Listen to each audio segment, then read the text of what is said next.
Welcome to the Slop Farm. Enjoy the video.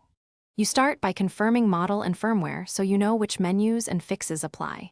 Then power cycle both the TV and the router, unplug, wait 60 seconds, plug back in. This clears transient radio and DHCP issues. Once done, use the remote to open settings and check whether Wi-Fi appears in network lists.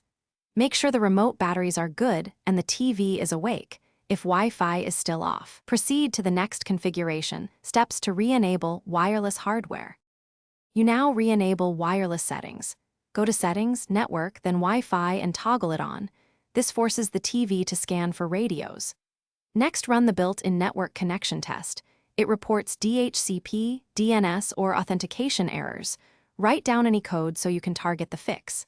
If your SSID remains problematic, forget the network and reconnect manually, typing the password exactly. This clears bad credentials. If the TV refuses to toggle Wi-Fi, go to the Advanced menu to check wireless adapter status. To finish, update the TV firmware either over the network or with a USB file from LG. Firmware fixes driver-level Wi-Fi problems. If update fails, perform a network reset to clear settings, and as a last resort, a factory reset to eliminate software corruption. Backup app logins first. Make sure to test with Ethernet to confirm internet access. This isolates wireless hardware.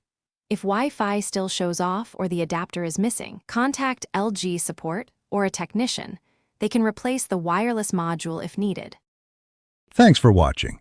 Consider subscribing if we helped you today.